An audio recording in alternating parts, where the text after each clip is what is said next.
Namaskar and welcome to PGurus channel. I'm your host Sri Iyer. Monday nights are Abhijit time, and boy oh boy, do we have a session for you on some really hot things that is happening in and around India.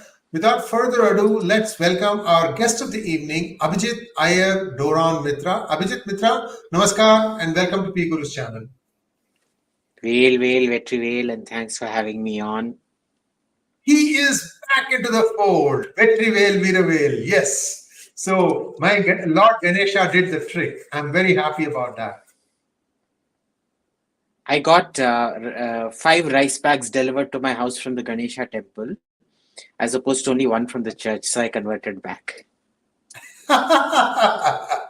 Okay, so down to matters more serious. Abhijit, I want your take on what happened in Nagaland. Some people are saying that this is also a Chinese intrusion. Some are saying it was retribution for the killing of the colonel along with his family. What say you, sir? Look, I doubt if it was retribution, then it's very bad, because this isn't how a state is meant to. You can't just kill off anybody you like without rhyme or reason. You have to isolate who was involved in it and then kill them off. All right.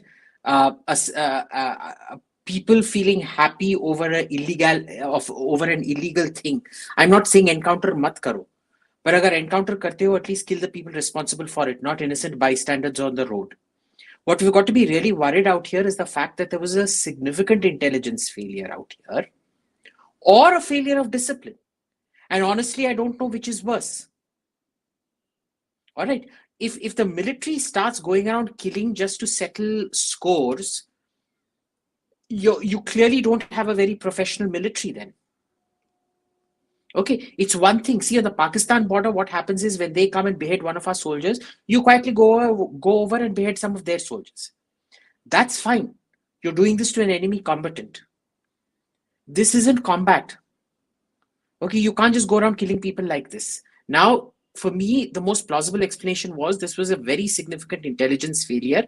And if it was an intelligence failure, first, you have to find out why that failure happened. Second was due diligence exercise. My real worry in this is that somebody is going to get scapegoated unfairly for the intelligence failure.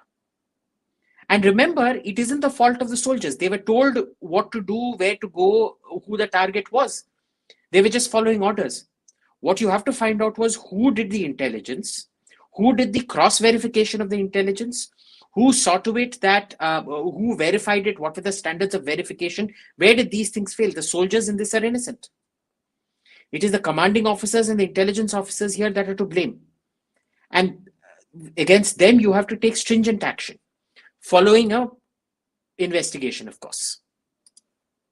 And we'll wait and see how things play out. And now let's take a look at the USS Connecticut submarine accident, and that refuses to go away. If you had watched Elmer Ewan's last hangout with me, you would have seen that Elmer was connecting a floating sub of the China, saying that this sub was perhaps involved in that collision there, or it rammed into the USS Connecticut. We don't have that part, but we do have a film that we're going to share, just snippets, which seems to be a Chinese propaganda on what happened on that ill-fated 1st of October 2021 or thereabouts, when USS Connecticut suffered an accident. What do you make of it, Abhijit? Look, I don't buy all these theories because, first of all, let's be very clear about one thing. The Chinese simply aren't advanced enough to take down a submarine like this. The way this video describes it is an all-out act of war.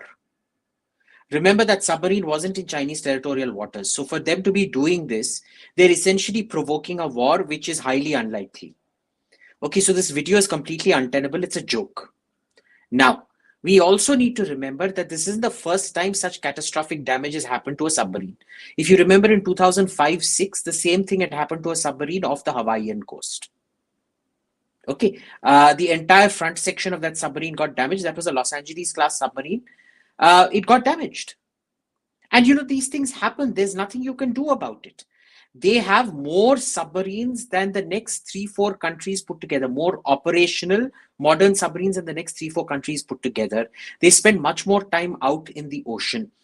Statistical probability is much higher. They push their submarines to far greater extremes than most people do. So, it's just one of those things. In combat, these things happen. I mean, this isn't a combat situation, but it's a proper combat training situation.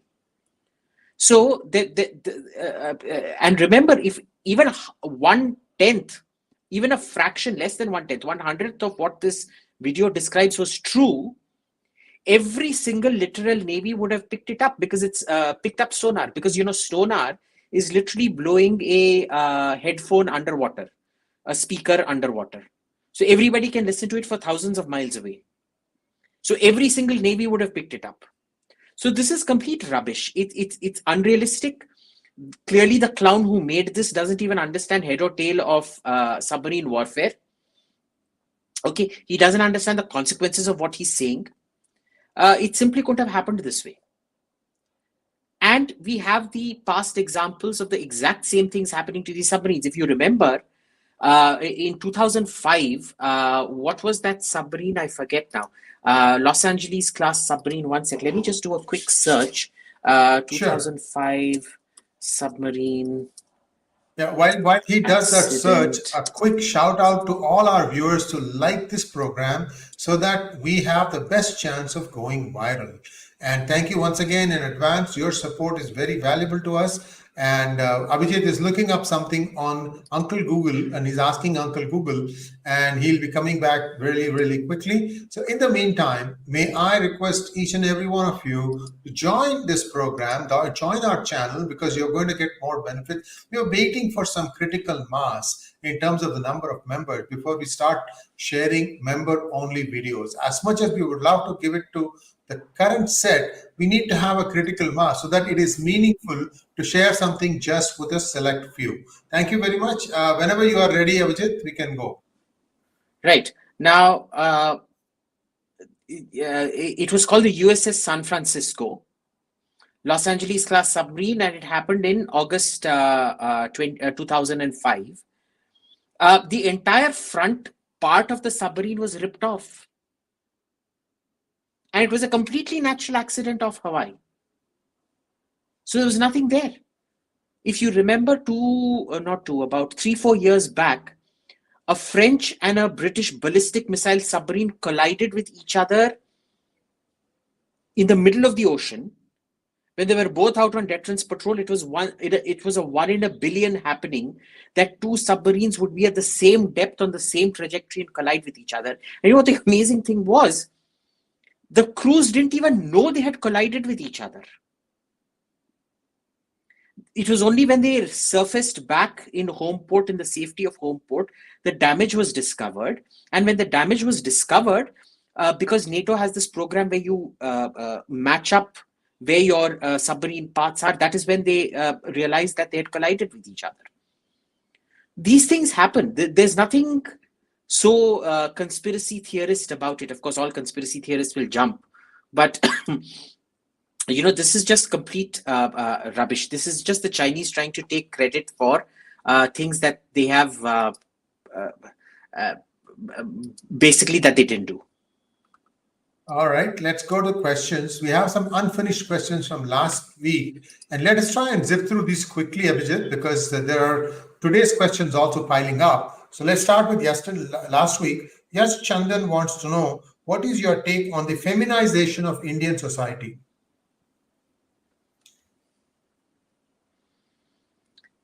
Is Indian society being feminized? I don't find it being feminized at all. Quite the contrary. Maybe you'd like to tell me what you feel is the feminization of Indian society. And we can talk about it, because Indian culture has never been a hyper-masculine culture anyway, till this entire modernity phase starts off.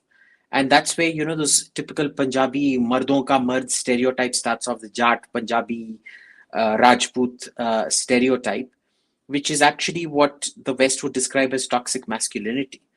I don't think it's toxic at all, but I think Indian society has never been more hyper-masculine than it has in the late 20th century onwards.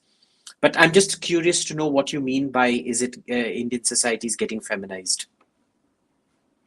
All right, let's leave it at that. H. Sedna wants to know what qualities, according to you, constitutes a genius in a human?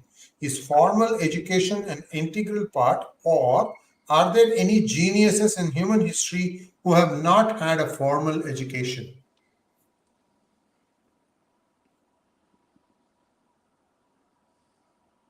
Well, it depends on what you're a genius at, no? I think the person who invented fire was a genius. The first cracking of the fire was a genius. It required no formal education. The first invention of the zero by the Maya, uh, it required training but not an education. Again, what do you mean by education? Because see, a hunter-gatherer teaching you, an illiterate hunter-gatherer teaching you the ways of the tribe, the collected memories is also an education. By formal education, do you mean a degree certificate? I don't consider certificates to be an education, by the way. There's certain validation of an education, but they're not necessarily education itself. So I don't think there's any particular thing to define a genius because it's so subjective and it varies from subject to subject to subject. All right, next question. Muhammad Obaid Ali, you have said I make Genghis Khan look like a human rights activist. How right wing was Genghis Khan exactly? Are all successful empires or countries or societies ultra capitalist? Genghis Khan was very right wing, technically, if you look at him. If you opposed him, he killed you off in no time. So he was clearly very high on law and order.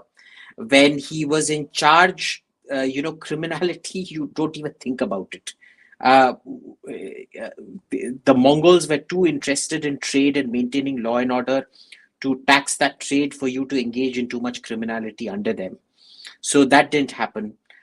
They created massive open borders. They created the biggest open border state in existence. Okay. They believed in absolute free trade, by the way. There was no duties and taxes other than the security tax for protection. There was no protective taxes here and there. So they were extremely right-wing in that sense. Strong on law and order, belief in free markets and things like that. What more could you want? And they believed in, multicultural intermingling and things like that. They were very open in terms of ideas. They believed religion is a personal choice, which is why within about 40, 50 years of Genghis Khan's death, half his grandsons converted to Islam. Even before that, some had converted to Buddhism. A large part of his army was Christian. The general who got defeated at Ain Jalut, the first, micro-strategic defeat of the Mongol army in 1260, at the hands of Qutuz, the Egyptian Sultan at the time, the Mamluk Egyptian Sultan. The Mongol general was a Christian. Kublai Khan's mother was a Christian. It was called the Church of the East, what the West referred to as Nestorian Christian. So they were very, very open about these things. So they believed in free agency, free will, free everything, extremely strong on law and order, great patrons of trade and great patrons of local culture. They were about as right-wing as they come. All right, and there's a question that's been asked as to what is the mic that Abhijit is wearing. I have that in my hand. I'm going to try and make it available. Oh, it's getting blurred. Okay, it's by a company called Sabine Tech, Sabinetak, and the name of the product itself is called Smart Mic Plus. It's very good. I use it too. And Abhijit, how's your experience thus far? Well, you have to tell me, how's my audio so far? Your audio is fantastic. There you go. There you go. Yeah, it's a little expensive, but it's worth every cent, I can tell you that. Hey, I have a question for you. We go to the next question. What is the southern equivalent of rabdi, the dish RABRI? Tirtipal is rabdi taken to No. the next level. Yes, yes. That is, that's something else. That's No, but kofa. it's the same process. No, rabdi is basically thickening the milk. Yeah, And it's still tirtipal is liquidish. the milk There is thickened an to the point exact. where it becomes a solid. No, there is an exact thing. That's why I'm asking you this question. When I started eating rabdi, I realized it. Oh my God, this is my favorite X. Not tirtipal. Maybe not tirtipal. Maybe basundi. Yes, this man knows his food. It is See, basundi. yeah, it is Exactly. basundi. I Yes. love basundi. It used to be MGR's Me favorite sweet. too. You know that. Every time, It's awesome. every time I used to meet MGR, there'd always be one whole dabba of basundi. Wherever he went, he'd have basundi next to him, and promptly I'd go and finish it all off before he could get a bite. Oh, good to know. SS is a member. How is Pakistan Air Force able to integrate its Western and Chinese origin platforms with each other? They don't actually integrate their F-16s and their Chinese origin stuff. It's a big problem with them. Which is why what happens is in the JF-17, what they've done is they've always taken one step older technology. So, for example, the Fryer Griffo radar that they took and integrated in there onto the JF-17. And the whole reason they got permission to do it was because it was a much older generation and it was technology that NATO didn't deem sensitive enough anymore. You look at AESA radars. Pakistan did not get export approval for them. They certainly never got integration approval for them, which is why they had to settle for a Chinese AESA for the JF-17 upgrade, right? So they in fact do not integrate it. If you look at the Italian Spada air defense system they bought, those would be the only systems they have that are compatible in a sort of air defense offense role with the F-16s. Otherwise, they are not integrated. That is a big flaw with them. They talk about it in private sometimes.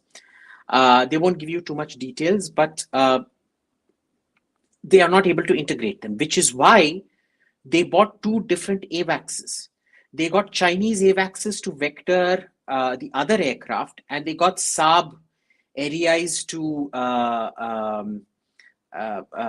vector the F-16 and their Western origin aircraft like the Mirages and things like that.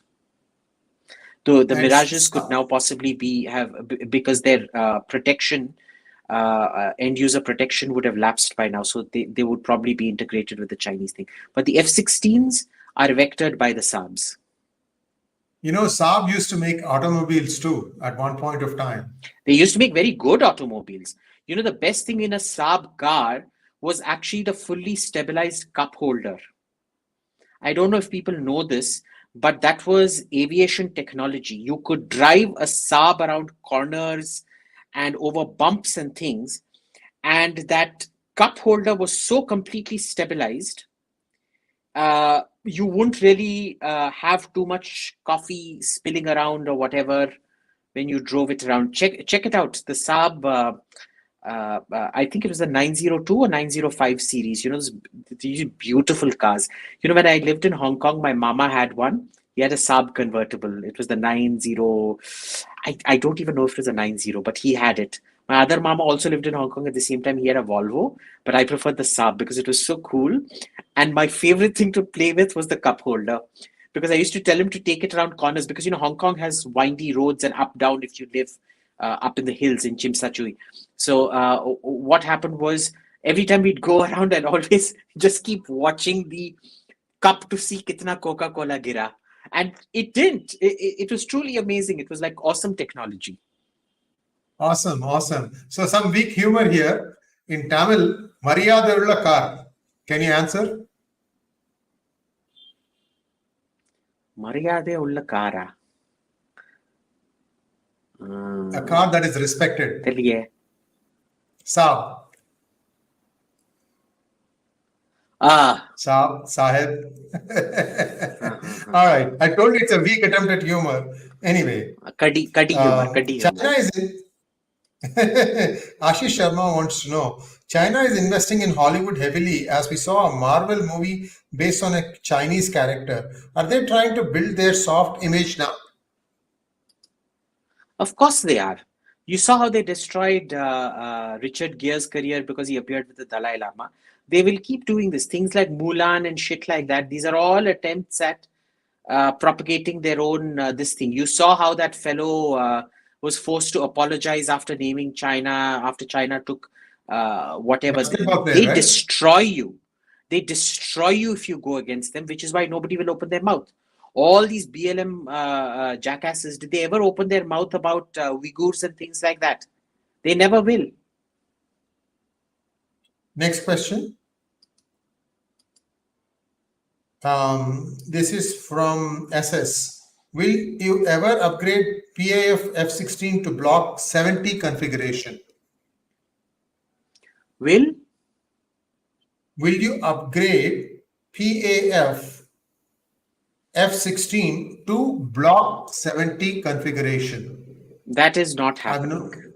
no. That is simply not happening because the Block 70 configuration has a completely different electronic warfare system. See, up to Block 50, it was an upgrade of the original designs.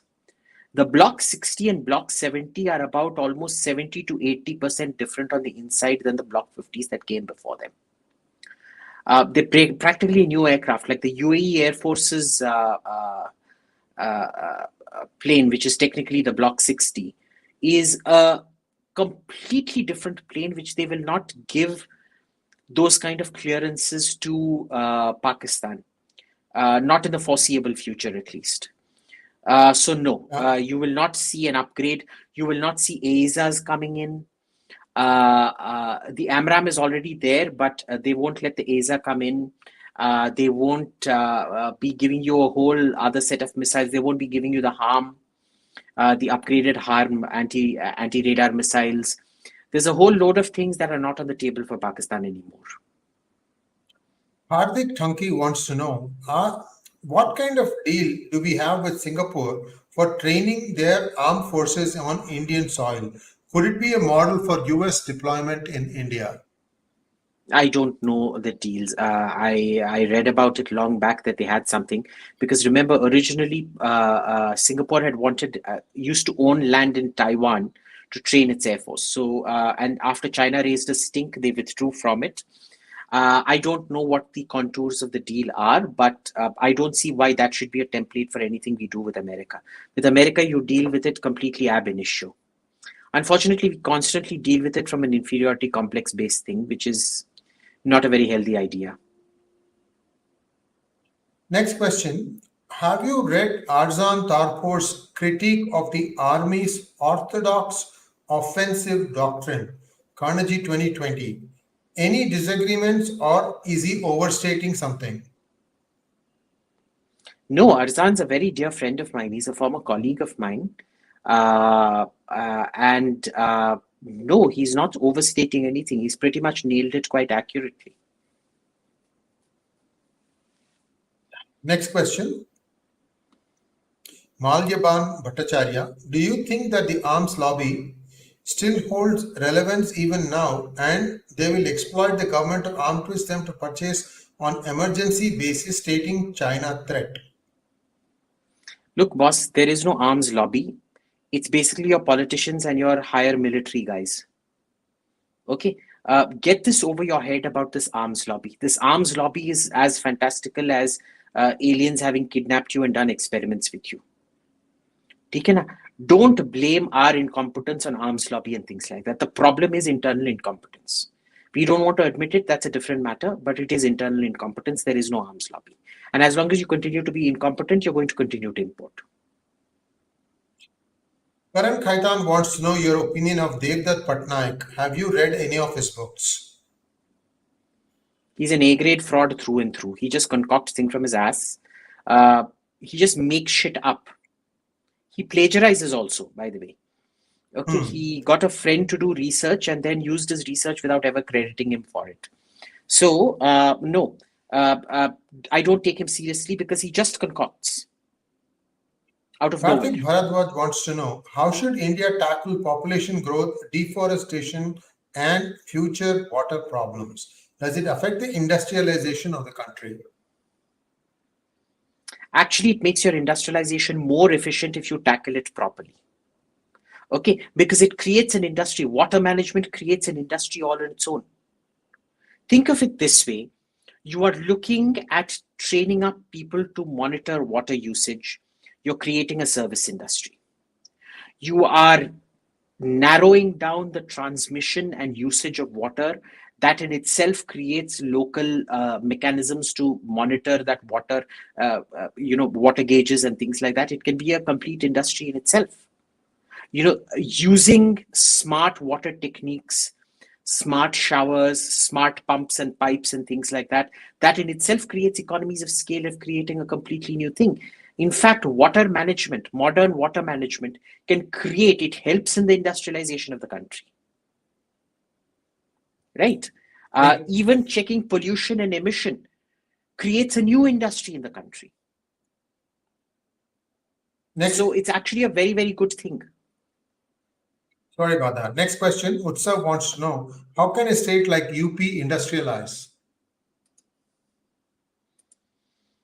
Up. Ooh. How can UP industrialize? Interesting question.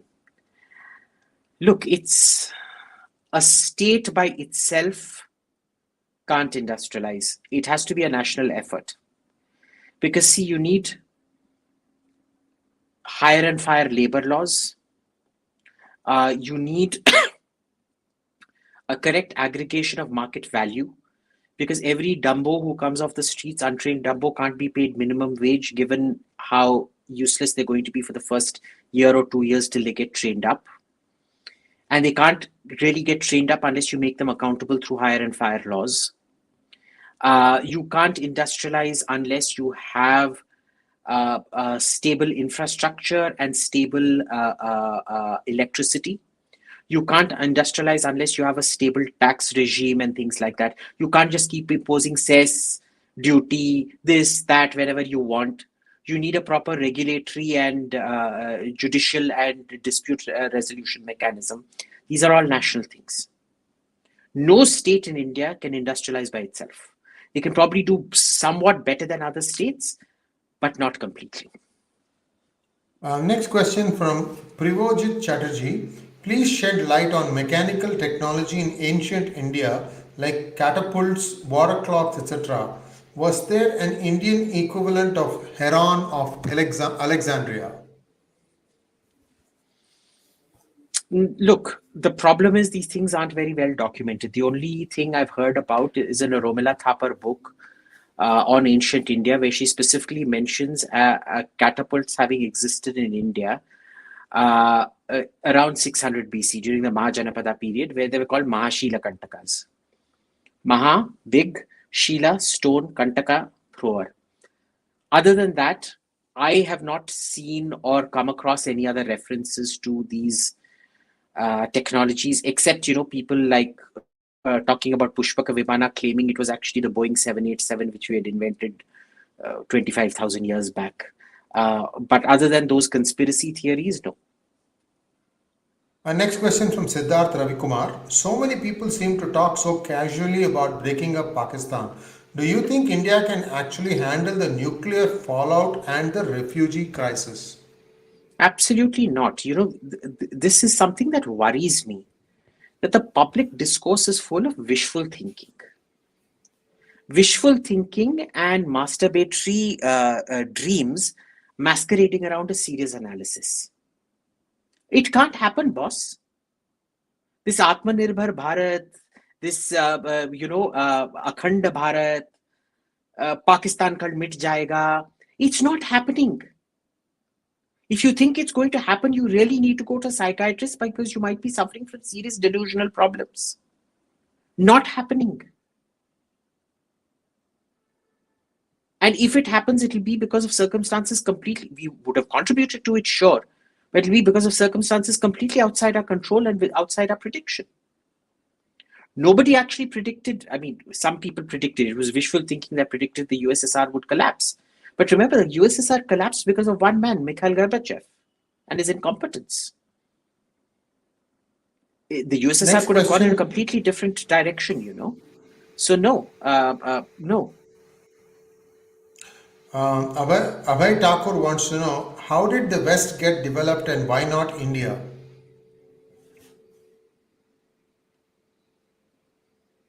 Well, because they developed regulatory stability.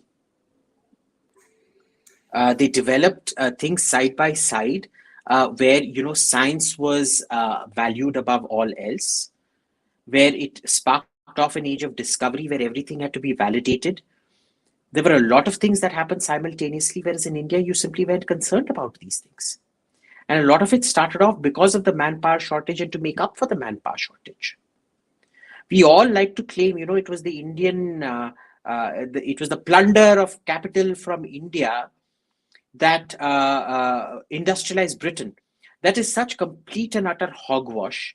Because remember, whatever Britain plundered from India, Spain and Portugal plundered several times that amount from South and North America. And yet, till the early, till 1960, 70, 60s, I mean, Portugal even till the 80s, was the most backward European state. Spain was one of the most backward European states till the 50s at least, till Franco made it the 10th biggest economy in the world. And he did so after he gave up all the colonies, all the rich colonies. There was no more silver and gold coming in from South America at that point. Okay, so they have a very clear understanding of regulatory mechanisms and things like that. It goes side by side. As you industrialize, those regulatory mechanisms get better and better, but it's a simultaneous process that we're simply not willing to entertain out here. The second thing has always been, you can't industrialize socialism. You can industrialize along with being brutal, like the Soviet Union did. Democracies can't industrialize unless you have hierarchy. You break up the hierarchy, you can't be a democracy and socialist and industrialize. Never going to happen. And it might help you to read a book called Hot Property. It's written by an American inventor. It shows the rise of America during the 16th, 17th century, and how once it rose, it stayed in the front for good. Next question from Very Well Jeeves. Why is conservatism as a political ideology still in the closet in India? Is there anyone in the pseudo-right BJP willing to pick up the mantle of free speech, prioritizing internal security, etc.? First of all, understand this. The BJP is the most semi-literate party around. The number of semi-literates there is overabundant. There are few smart people, and mind you, smart and this thing are completely different criteria. An overall understanding of humanities and things, they're brilliant at winning elections. They're brilliant at messaging, at organization and things like that. But looking at larger issues of sociology, industry and things like that, they're not very good. Okay, you had giants of the right. You had Rajgopalachari and people like that, Minu Masani and people like that once upon a time who were true intellectual giants. Where are your Minu Masanis and Rajgopalacharis today? There's nobody on the right to fill those shoes. There's nobody standing up for those values. Right? So all of this has become very, very problematic for the right out here. And the problem here is, who is going to have the guts to go start up their own party? How far is it even going to go? Not very far. So they would much rather prioritize their current existence for a possible future that simply might not happen. For example, Swarajya just disappeared, right? Swarajya Party. Swatantra Party. And that was it. Next question from Malyaban Bhattacharya again. What do you think about the Gorkha land agitation? There are allegations that it is led by a group of Nepali people based in Darjeeling, Himalayas, indirectly funded by Chinese to disrupt the SC. No, that's simply not true. I know a lot of the Gorkhaland folks. It's not. It's not. They just want to get rid of uh, the Bengali yoke because they feel they were unnecessarily clubbed in with West Bengal. That's about it. Next question from Hardik Thanki. Question for both of us. Your opinions on Indian supercomputers and future developments in this field in India? Indian supercomputers have been great, except are you keeping in pace for quantum computing and things like that? That remains to be seen. But when they first came about, in the circumstances in which they came about, they were really good. Next question from Aditya B. Can you please explain in simple words how the US played the game with IMF using debts and bonds to tie up the progress of developing nations? Huh? Who? What? US played the game with IMF by giving loans to tie up the progress of developing nations. They didn't. They mostly worked through the World Bank. Europe worked through the IMF. But Yeah, I think they I think didn't tie up you're the absolutely progress right. of developing. Yeah, they didn't tie up the progress of developing nations. Please understand, this thing, arms lobby is keeping India down. The West conspired to keep India down. India kept itself down. If you're a bunch of dumbos, there's no way you can progress. This is, this attitude of every Indian mother that her idiot of a son is the next Einstein or Bill Gates or something like that. I'm sorry, but not all your kids are going to be Einsteins. You'll just have to agree that some of them are only suited for jhadu pocha. Thankfully, I grew up with a mother who only thought I was fit for jhadu pocha. Okay, so that delusion was never there in my family. But that's a different matter. Okay, so some countries didn't develop because they were shitholes. India didn't develop because it was a shithole. It continues to be a shithole. Singapore developed because it wasn't. They had the discipline to go through. Malaysia developed entirely of its own this thing. North Korea developed at a completely different pattern, independent of the World Bank and IMF, on a completely different pattern. Right? So a lot of countries developed using some funds from World Bank and IMF, but entirely because of their own hard work and the vision of their leadership. It was that simple. If you haven't developed, it's your fault. It isn't America, it isn't the Illuminati, it isn't the conspiracy of the elders of Zion. Nothing. It's your own fault. Next question. Who is worse? Trads claiming all crap Hindu ideas are good, misunderstood, or butthurts claiming all were colonial conspiracy impositions? Could you just read that out properly again, please? All. Okay, trads versus butthurts. Trads are saying that trads are the ones who are always justifying everything, including caste. Who is worse, he wants to know. Or the butthurts. The butthurts, he says, are claiming all were colonial conspiracy impositions. You can see it on the screen now. I think they're all equally bad. They're equally bad. Like if you're justifying caste in this day and age, you basically need a lobotomy. And if you're claiming everything is a colonial conspiracy, you equally need a lobotomy. Rundu wants to know, how does the Maharashtra State Road Transport Corporation fare against that of other states? Does it have a I significant honestly don't impact? know this question because I have never traveled by bus in a very, very long time. Yeah, let's go to the next question. Siddharth Ravikumar wants to know your opinion on Dr. Swami making moves towards TMC. Very good idea. I support it 100%. Why shouldn't he? Somehow they have a problem accepting that, if you get insulted in your own party, that people will seek to do what they want to No. do. See, it's not a question of insult or anything. What exactly is this thing that you have to stick to only one party? What is this rule? There isn't one. Why should It's anyone just these- stick? Why should anyone stick? Okay, so the DMK supported Vajpayee, and then they opposed. First, they opposed Vajpayee, then they joined Vajpayee, then they opposed Vajpayee, then they joined Vajpayee, then they opposed Vajpayee. ADMK, same thing. So I really don't get what the point of it is. Your loyalty has to be to ideas. Like I say, not don't trust individuals, trust institutions. We all thought the BJP was going to be right-wing, pro-Hindu, etc., etc., etc. Look what a joke it turned out to be. Today, Modi is left of Sitaram Yechuri. And that is what is going to keep winning him elections. Because remember, if this is a spectrum, Modi has moved so far left that there's only this thin sliver left where everybody is competing. I keep saying this, the only way to counteract Modi is to outflank him on the right. Now, I don't think the TMC is going to be doing that on the right. So I don't think the maximum TMC, they will hijack the Congress for sure. The TMC will become the INC in short order.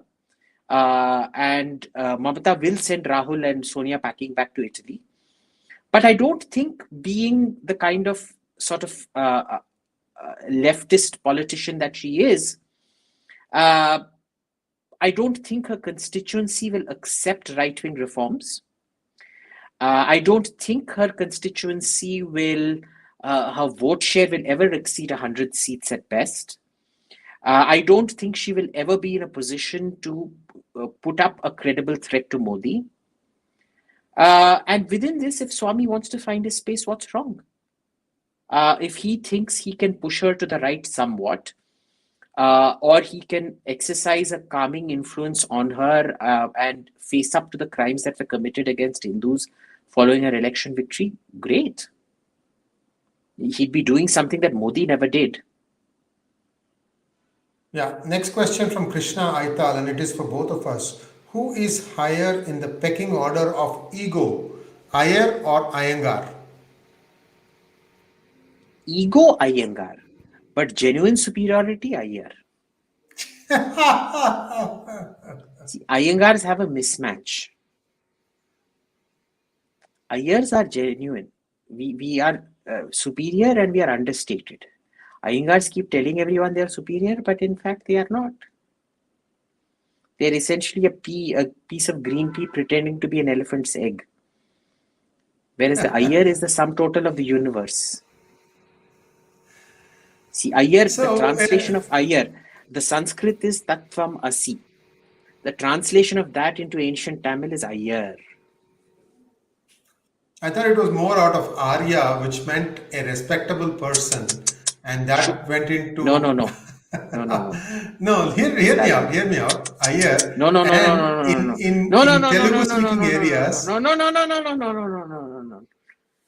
Iyers are God's shadow upon earth. You know, when the Big Bang happened, the sound of the Big Bang was Om. And if you continue saying Om, it becomes Iyer. That's how it goes.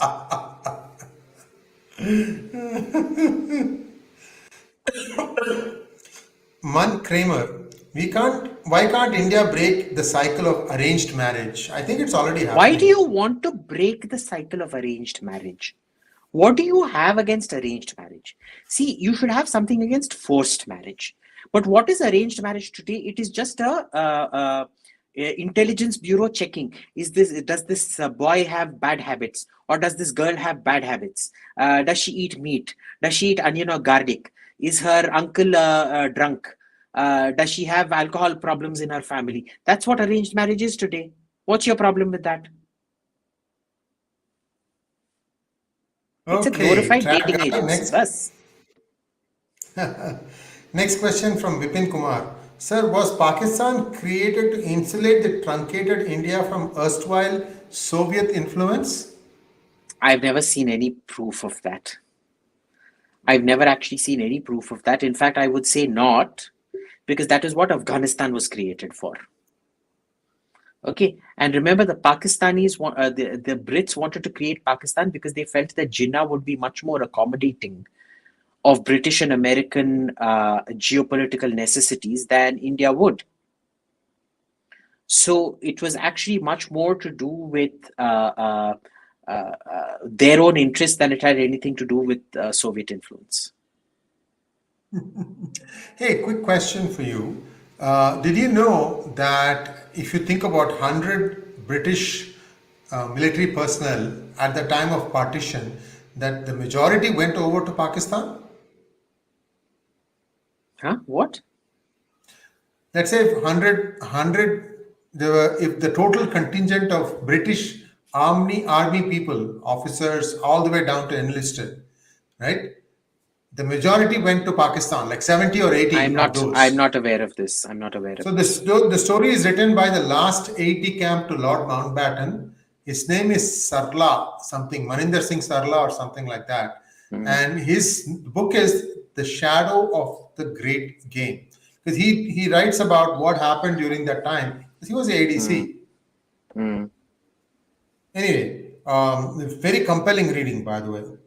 Muhammad, he also says that how immature Indian politicians were at that point, and that the British could run rings around them because the US wanted India to stay united, and yet India would not listen to the US and kept wanting to, do something to just get independence. Very, very telling statements about the immaturity of the political leadership at that time. That they thought that the world began and ended with United Kingdom. That's the problem. That's what he says. These guys didn't understand that it was the US that won the war, not the UK. Yeah, not the UK. So, but for these people to not even understand that, it is strange. Next question from Muhammad Ubaid Ali. How does Iran maintain its status as a superpower in Middle East despite sanctions from US? Number one. Number two, huge enmity with Saudi Arabia, UAE, and Israel. Can a country be superpower despite sanctions? Okay, just keep this question on screen. Don't take it off. First of Yeah, all, yeah. who told you it's a superpower? By what definition is it a superpower? See, being a disruptor and a rogue isn't a superpower. This is like saying North Korea is a superpower. It is not. They can't influence events realistically outside of, say, Iraq, partially in Syria, and a bit more in Lebanon. And that's about it.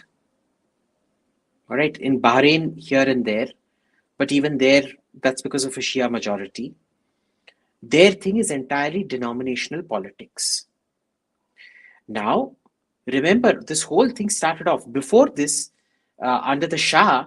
Iranian hegemony was actually quite welcome. Nobody had any issues with it. Israel quite liked the Iranians quite a bit. They had very close military relations.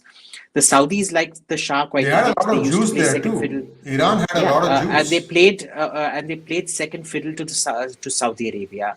Saudis played second fiddle to Iran because Iran was the primary state. What today Saudi Arabia is to US policy, Iran used to be to Saudi policy. And so Iranian hegemony was happily accepted.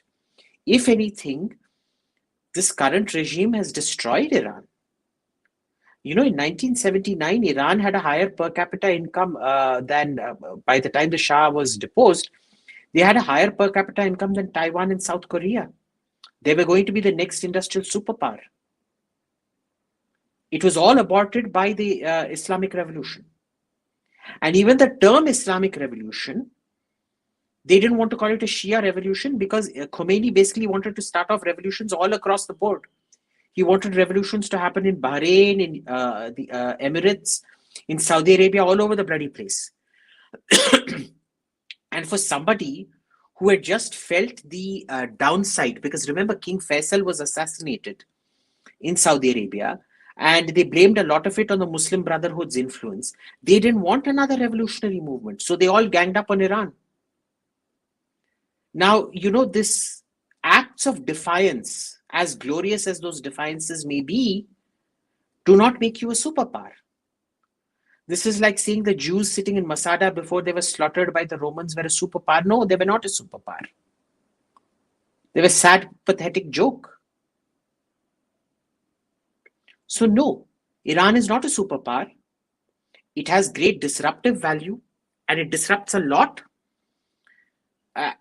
And the price has to be picked up by its own people, who suffer the most for the intransigence and incompetence of their regime. There's nothing you can do about it.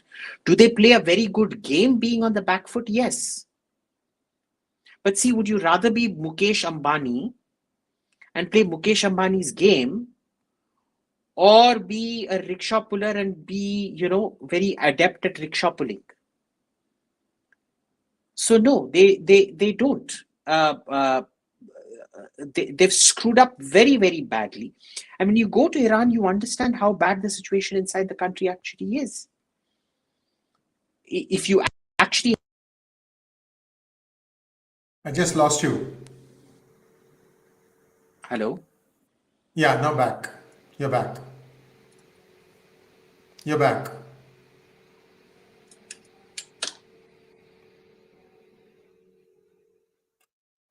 He had to leave, but he will be rejoining very shortly. Viewers, we still have about 35, 40 questions from last week. I'm happy that there were so many questions. However, I have to take a call on how long I'll keep, asking questions from last week. I do think it's not fair on those who are asked questions this week. So I'm going to start going from this week after this question. So you want to finish this answer and then we'll go to questions from this week. So they're not a superpower. They are not a superpower by any stretch of the imagination. They have let down their own people very, very badly. They play a good game being on the back foot, but they're perpetually on the back foot. The same guy, Muhammad Ubaid Ali, wants to know, can people like Muhammad Farooq Shah, the late father of Mirwais Umar Farooq, ever become chief ministers of Jammu and Kashmir? Why or why not? No, they can't. Remember this, there used to be what was it? The Sher Bakra riots. You remember that? In Kashmir, where Sher being Sher-e-Kashmir, Farooq Abdullah, was pitted against, I think it was the Mirwais's father, if I'm not mistaken. He was the Bakra. They used to call them Bakra because, like mountain goats, they had beards. So there was always this thing. You will find that religious parties have had very limited resonance out there.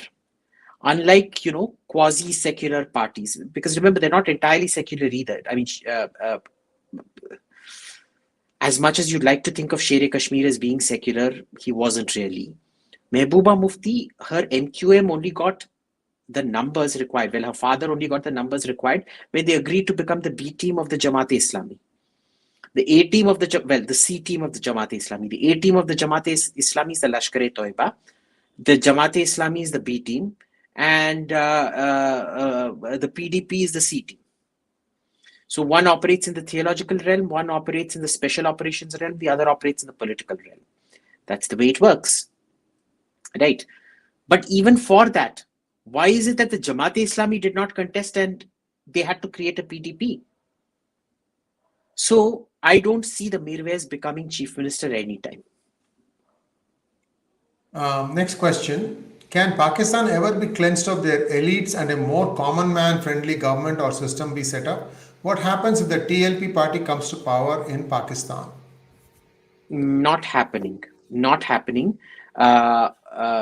Remember, whatever the TLP is doing today, the TLP is only the latest in a long line of religious parties, remember? And they're all propped up by the army to do whatever the army wants. The problem is Imran Khan is either so dumb or so smart, he's not following the playbook. Every time this situation was reached, be it Benazir Bhutto or Nawaz Sharif, they would immediately blame the army, turn on the army, and then the army was justified in removing them. No matter what they do to Imran Khan refuses to turn on the army. So he's turning out into a massive embarrassment for the army now, because nobody is willing to make this normal mental thing. See, all of this happened because of Benazir Bhutto. Army bahut acha hai. All of this happened because of Nawaz Sharif. Army bahut acha hai. So either he is dumb or he's a complete genius. And this goes back to the genius question that was asked about 5-10 questions back. Sometimes the biggest idiot can be the biggest genius. Truth. Next question, please. Neeraj Kulkarni wants to know, would you prefer encourage deep, sometimes unanswerable constructive and maybe weird questions, or would you prefer superficial, repetitive, cliche questions? I prefer unanswerable questions because it forces you to think. But the point is that sometimes it can be so esoteric, it doesn't even force you to think. It's just like, ye kya question hai? I still remember an Armenian-born professor in a US university, and on his door he had a cartoon. It had two arrows pointing opposite to each other, okay, like this, like this. And one said unquestioned answers, the other one is unanswered questions. So this is like, the joke. It's not a joke. It's a saying about philosophers and theologians. A philosopher is one who asks questions that cannot be answered, and a theologian is one who gives answers that cannot be questioned. Well, there are some other things similar to this. A specialist is someone who knows more and more about less and less until he knows everything about nothing. Yeah, pretty much. Next. And Neeraj Kulkarni, for understanding politics, economics, strategic thinking, similar to, say, ancient Roman political history, the last 400 years of the City of London Corporation is also one important area. What do you say? Huh? I didn't London, understand 400 this. years of London. Well, I'm not actually, too it's sure set a about that. template for other Western cities, right? I mean, Paris looked at London, and Rochambeau Not really. was tasked by Not really. Napoleon III. No. I'm sorry, that's not accurate. No, it's not the City of London. I don't think the City of London has actually played. Look, Rome was a completely different idea from London. The impact of Rome was completely different from the impact of London. Rome was an idea.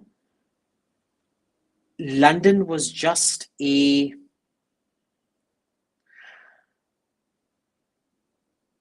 building for the geniuses who lived there. But especially not the City of London Corporation, no. You do know that the first usable toilet system was devised in the Buckingham Palace by a person called Thomas Crapper. He has the patents on that. And that's why I you read take that a somewhere. crap. Was it that or was it Windsor Castle? No. I think it was Buckingham Palace. In fact, it's very sure. strange. Before Victoria, the political prisoners were housed right in the palace. The dungeons were there right below. I did not know that. But anyway. Next question. Next question, please. Goodreads books, apart from his autobiography on how KPS Gill executed his strategy to wipe out terrorism in Punjab, from Aditya B. Oh, look, there's no one book.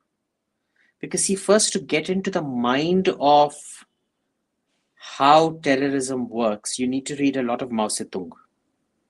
He illustrates it beautifully. And the reason no leftist will ever quote from Mao Zedong is it exposes all their brutality and their hypocrisy bare. Mao wasn't afraid about writing these things because in his own mind it made him a genius. He was, in a sense, an evil genius, but a genius nevertheless. But the rest that you have are different tactics. You don't have a grand narrative of how to defeat terrorism. However, what I'd suggest is you read the book of my friend Max Abrams. He's a dear friend of mine. He's come up with this book, Rule Book for Terrorists, or something like that. Just go check out his Twitter. It's his pinned tweet out there. Just check Max Abrams, MAX space ABRAMS. Go check him out. His book is absolutely brilliant. It's the closest you'll come to a kind of a manual for defeating terrorism. Next question from Kshaya Arsha. Pakistan is in economic shambles. How can India take advantage of it? You can't. You can't. Because most of Pakistan operates on the informal economy.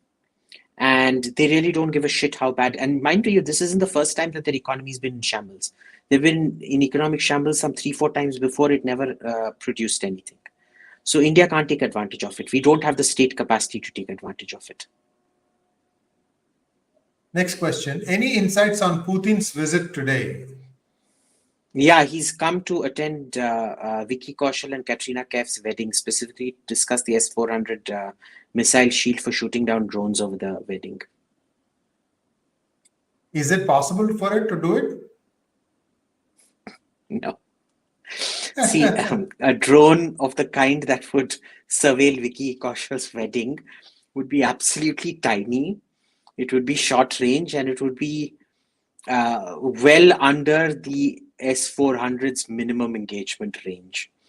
So, no, it won't. It won't. All right, I was playing along. Next question, please. Aditya P again. Thoughts on William Dalrymple? He comes across as another leftist historian but delivers some noteworthy stuff at times. Where does he stand in your books? He's a pop historian. He's a pop historian. He writes lovely individual stories. But in terms of narratives, I just don't find him up there. He's a very ordinary historian in that sense. It's just one more footnote in history kind of books. He'll never write a book that changes a narrative. And he goes where the money is. Tomorrow, if the right is where the money is, he'll come there. But you know, the right never supports. The right hates smart people. They only like dumb morons who see Boeing 787s where Pushpaka Vimana was there. So he goes where the money is. And you know, the money in publishing in India is controlled entirely by the left. So that's where he sits today. You can't blame him for that. I mean, you can't blame him for wanting to make money, can you? But I've enjoyed reading his book. Like the latest book was a bit of a terrible bore. I couldn't finish it. But White Mughals and the one that followed it were very decent books. But, you know, you sit back and think, TK, it's a story, but what did it add to my general knowledge of history? Absolutely nothing. How did it add to anything that I could contextualize sociologically or otherwise? Nothing. So he's a storyteller, he's not a historian. Storytelling isn't history. Mr. Lee wants to know, EU wants to achieve net zero carbon emissions by 2040 with exponential growth in solar, wind, H2, geothermal, HVDC tech. This may be achievable by 2030. How will this impact Russia? First, they're not going to achieve it by 2040. Let's be very clear about it, because they're wasting money on lots of technology dead ends, wind being one of those technology dead ends. So I don't think they're going to achieve it by 2040. Mind you, India today has higher installed green energy than Germany does. And Germany is the leader out there. I think the only person to achieve zero carbon emissions in the whole of the EU would be France, and that would be through nuclear reactors. Okay. How will it impact Russia? Well, it will impact Russia very badly, but look, Russia's already in that situation where it's already in a China energy monopsony situation. It's going to be in an even more Chinese monopsony situation, and that is the real nightmare for us. It won't affect Russia as much as it will affect India, because at that point, Russia will be inexorably in China's orbit. Next question, please. Abhijit, you constantly mention that India needs to spend $400 billion on education and training on an annual basis. Which study paper does this figure come from? It's based on several papers. The first was the numbers that were put out by ICRIER on the number of people joining the workforce every year. Then the average estimates of spending from the official estimates of spending, UNDP estimates from Western countries, historically adjusted to inflation. Next question, please. What will be the future of whatever in terms of economic and political stability? Future of India, I guess. Huh? Can you bring that question back? Yeah, this is the right question. He retyped it correctly. What will be the future of Northeast India in terms of political and economic stability as well as ethnic divide? Look, your economy is going nowhere. Your economy is really going nowhere. Political stability depends on economic stability. So if your political stability isn't going anywhere, your economic stability isn't going anywhere. Ethnically, it will continue to be ethnographic divide. There's nothing you can do about it. SR, will you start a YouTube cooking channel anytime soon? After I get a new house and a proper cooking venue, yeah, I'll think about it. Yeah, I'm thinking about it actually. You have the right phone and the mic for that. So, And the earphones for it, but I don't have yes, the right yes. kitchen for it yet. But the new kitchen is going to be beautiful. It's an island kitchen that I've selected, and there's a freeform Siemens induction cooktop and two Siemens micro adjustable wok burners on either side of it. So Nice. with very good lighting and exhaust and good ovens and great fridge and a built-in coffee machine and all of that. It's going to take another year to finish the house, but yeah, that's going to be fun. I Wonderful. might. I'm not promising I'm going to start up a YouTube channel, but yeah, I'm thinking about it mostly because, every YouTube channel I see, my favorites, they almost always get something right, but then they almost always get something horribly wrong. Or they're not able to, they explain the how, but they're not able to explain the why. And remember, like I keep telling you this with technology transfer, you can't truly replicate an industrial product unless you know both the how and the why. If you know the how, you can get about 70 to 80% accuracy, but that true game-changing 20% that depends on knowing the why, because it allows you to mistake correct. Next question, please. Venkat, how come Germany, Japan lose its place in e-vehicles and electronics like Tesla, iPhones, high-tech manufacturing to USA as once they were high-quality leaders? Boss, who's telling you they're losing it? Have you seen the latest e-vehicles coming out of Germany at the moment? I really suggest you check it out, boss. I think it's only a matter of time before they overtake Tesla. The Japanese were into it. The Leaf and things, the Nissan Leaf and things came before Tesla. Yes, Nissan Leaf came before Tesla. Yeah, the Prius. The Prius was around when The nobody hybrid even knew what electric, Tesla yeah. was. Right? So no, they're not. If you go to Japan, you see the kind of investment and research they're putting in there. It's only a matter of time before they crush Tesla. Next question, please. Remember, just 1 second. Remember, Tesla's biggest income right now is what? It's not cars, it's government subsidies. Yes. Never forget that. For the carbon credits offset, Yeah, yes. it's a carbon credit subsidy. That is Tesla's biggest earning. Never forget that. The German and Japanese companies are doing it without any of this shit. Huh? They're not gaming the system. In India, we had a company like that called Sizzlon. They never really manufactured anything. They were just completely gaming the system to get this thing, which is why now it's become impossible for green companies, green startups, to get the kind of tax holidays and things they were getting. Suzlon queered the pitch for everyone. This question was already asked. Next one, please. This has already been asked and answered. Mr. Lee, left-wing politics arose in Europe. What happened? Oh, ask Abhijit. SR wants to know, India had a rich tradition of martial arts like Kalaripayattu and wrestling.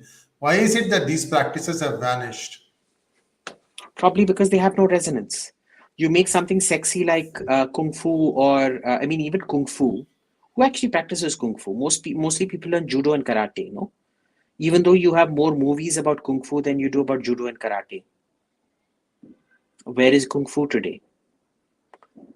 except a showpiece, just like what Kalari Paite is. It's just some things are relevant, they're easy to do at home and things like that. Wrestling hasn't disappeared. You still have akhadas and things like that in Haryana and places like that. It's traditionally been around. And that's why you're producing lots of wrestlers who originally started off in akhadas, no? So it's contextual to the region, the origin, and its relevance to modern life. Why do good YouTube channels like PGurus, Sham Sharma, Charvak, etc. combined have 4K subs, but bimbos with YouTube channels have millions? Is this because we are a low IQ society? Yes, all societies are low IQ, boss. You tell me in America, why does Joe Rogan have so many subscribers? It's because he caters to the American discourse is internationalized. Everybody wants to be American and he caters to the entire Anglophone. Who's interested in India? Right? Remember, I keep telling you this. The right is contextual, it is regional, the left is global. And bimbos, when you've got the lowest common denominator like Dhruv and things like that, obviously you'll appeal to the most because they want the most simplistic binary explanations around. I think you should see it as a sign of pride. I'd start getting worried if PGurus had 1 million subscribers. I would think the quality would have been significantly debased to get there. You'd literally have to have Dhruv style explanations on good versus bad, A good, B bad kind of nonsense. Nuance isn't for everybody, boss. Next question from Sambuddha Sengupta. Sir, your views on Nazi Germany, its culture and economy. They were very cruel, but scientific progress they made was mind-boggling. To be fair, remember, it wasn't the scientific progress of Nazi Germany. It was the scientific progress of the Germany that had been educated and brought up before that, especially the worst period, which was the Weimar Republic. Nazi Germany simply brought a discipline and synthesized all of that together. But Nazi Germany did not give birth to the genius that was Germany. Nazi Germany exploited the genius that was Germany. The genius that was Germany was created under the Kaiser and the Weimar Republic. Absolutely true. And to add to that, after the Second World War was over and Germany sort of like crashed, the atomic energy program in both Russia and the United States was led by Germans. So whenever they used to have these atomic summits, it was always our Germans not versus atomic. your Germans. Not atomic summits, space summits. The space program was our Germans versus your Germans. Werner von Braun in America, who led the Saturn program and all of that, and this thing. The space program, not the atomic program. Okay, all right, I stand corrected. But I remember that line, our Germans versus your Germans. I keep using that line. Like, for example, the Mongol conquest was your Turks versus our Turks, because the Mongol army was almost entirely Turkic. Next question, please, from Mandar Karnik. What is the reason for the Arjun tanks' low numbers in the Indian army? Is it weight or something else? The army doesn't really want them. It's that simple. It's just the same reason the army doesn't want, the Air Force doesn't want the LCA. If the Air Force actually wanted the LCA, they would have said, we don't want a single engine fighter, we only want 500-600 LCAs. No, Tejas. It's the same thing. They're forced to buy it for political reasons.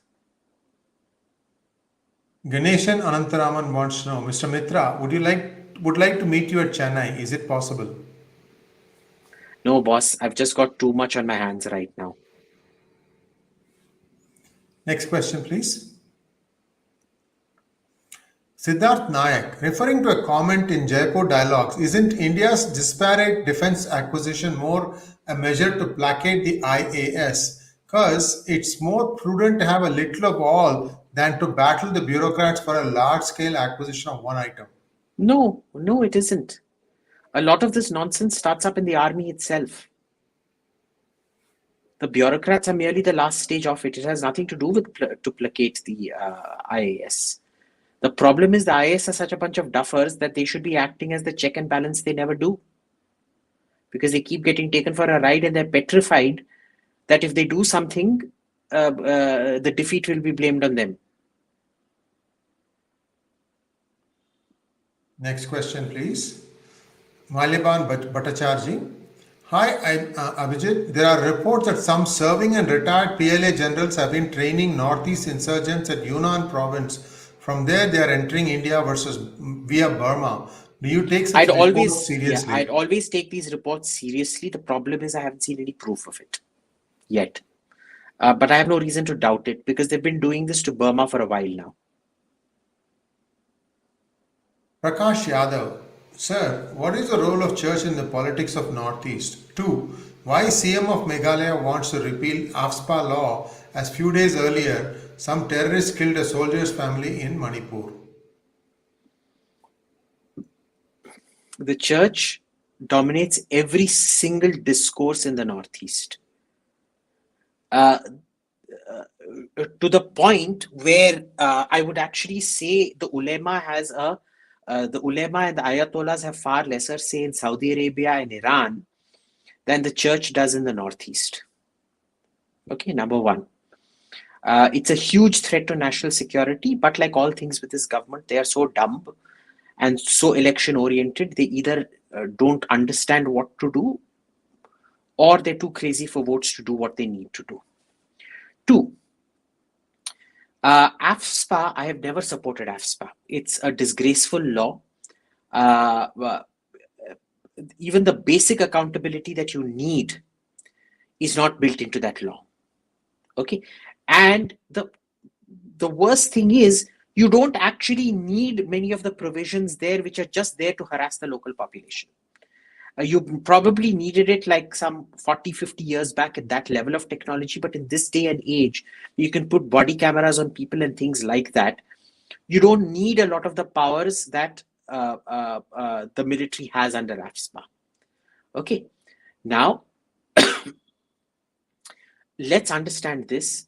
What was done under what happened, the killing of those innocent people, possibly innocent people in Nagaland today or yesterday, whenever, had nothing to do with AFSPA or the lack of AFSPA. This would have happened in any disturbed state that was under an insurgency, whether AFSPA was in operation or not. The moment the military was deployed, this was bound to happen. Okay, you get bad intelligence. Bad intelligence is not a function of AFSPA. Killing civilians like this is not a function of AFSPA. So AFSPA had nothing to do with this. Now, what the CM of Meghalaya is trying to do is he's trying to conflate these two things. Okay, and that they do. But you've seen how much local support. Remember Irom Sharmila? When she actually stood for an election, how many votes did she get? Nothing. Because people have gotten used to AFSPA out there. It's a different matter that that law shouldn't be there. Okay, it's just plain wrong. It corrupts our armed forces in ways you can't even believe. I'm not so concerned about the victims of AFSPA, though they're mostly really sad cases of illegal killings and things. I am much more concerned about the discipline and the integrity of the army that gets lost because of AFSPA. It's one of the most corrupting influences you can have. That said, most of those people, it isn't a big issue for them. It's never really become an election issue, as you can see the case with Irom Sharmila. Next question, please. Vijay Singh wants to know, what is the difference between wargaming and what-if type conspiracy theories? Wargaming is based on reality. You always take into effect... okay, so I've been to 1 or 2 war games in India, which were completely based on conspiracy theory. Suddenly, there'll be a tsunami that will come and hit you. Okay, complete bullshit. Western war games are, and mostly, I've attended almost some 60, 70 war games so far. The overwhelming majority, all but 2. I've only attended 2 war games in India, which were a joke. The ones in the West were very carefully, sequentially thought out, all very realistically planned and things like that. Okay. I think the difference is wargaming is a very carefully, thoughtfully planned out exercise. What if And conspiracy theories are what passes off as war games in the Indian military. Next question, please. Ram Gopal Bulusu. Hi Abhijit, can you compare Apache with LCH? Is LCH any good? Yeah, just keep this on screen. But I'm going to first go back to the previous question. Please keep this question on screen. I'm going back to the previous question. There was only one war game that I know of that was extremely professionally conducted, and that was done under Vajpayee. And that was to gauge Pakistani responses at nuclear thresholds. They actually got over generals and admirals and air marshals from Pakistan to play that game. And it was brilliant the way it was conducted, which shows you that when India wants, it can actually do something very, very professionally. The problem is the market for quackery and the corruption within the military to run quack games is so high. They want to give it to all their old boy networks who basically thrive off shit. Next, I asked you to keep the next question on screen, but anyway. Apache and LCH, is LCH any good? Look, LCH is for a different role. It's basically a light attack helicopter. Apache is a very heavy attack helicopter. It goes and destroys things under fire. Its armor is really good. It can, even after its engines have been taken out, it can fly for 30 minutes without fuel, just cannibalizing its internal oil and things like that. And it's extremely well protected. The LCH is somewhat less well protected, but it's extremely agile. It's useful in certain scenarios. My issue is it probably still can't fly as high. What you need is some kind of an Apache for high altitudes, which would essentially have to be tilt rotor kinds, like the Augusta Westland AW101, not 101, what's it, 609, adapted, or the Osprey, adapted for military attack and things like that. That a pressurized helicopter would be what you need for high altitudes and things to provide air support in Siachen and places like that. But I have big doubts. The LCH is a good working helicopter. My real worry is what happens when it gets faced up against anti-aircraft artillery and anti-aircraft missiles. That remains to be seen. Kaladi Mahajan wants to know, have you tried Dogra cuisine of Jammu/Hima? Yeah, as much as I hate Jammu as a city, I think Jammu has some bloody fantastic food, man. Like, it's like, I've never had a bad meal in Jammu, let's put it this way. And, I especially get my Rajma sent over here. My Rajma and my Kashmiri chili comes from Jammu. I get it intermittently every 2-3 months or things. But even the produce out there is bloody amazing. But yeah, I love Jammu cuisine. Yeah. Levi Ackerman, why Indian streets are so filthy? What's the solution? Will alliance with Russia help India to sort out conflict with China? What kind of a question is that, from filthy streets to alliance with Russia? But anyway, do you know this guy, Levi Ackerman? No, I don't. But why are Indian streets so filthy? Because Indians are a filthy people. I've told you, in my own, the Brahminical side of the family, I've been to a aunt's house who was washing the used plates in the bathroom with the tap that was meant to take out water to wash your bum, because you're not meant to watch jhuta in the same place as the prep area. And I never went back to that aunt's house ever again. So, the Indian sense, this acceptance of dirt, filth, bad smells, I don't know what it is. A lot of, I've noticed this not just in India, but it's also there in Bangladesh, in large parts of Nepal, not all, but large parts of Nepal and in Pakistan. But you don't find it in Iran. You don't find it in Sri Lanka. You don't find it in Burma. You don't find it in Cambodia. They have a fundamental sense of cleanliness which we seem to lack. I think it's very much a sociological thing. There's nothing much you can do about it, because even after the Saf Bharat Abhiyan, what was it called? Swachh Bharat Abhiyan. Swachh Bharat. Kuch nahi. I mean, the fundamental, this thing hasn't changed. How do you change it is through it's not showing the Prime Minister going sweeping.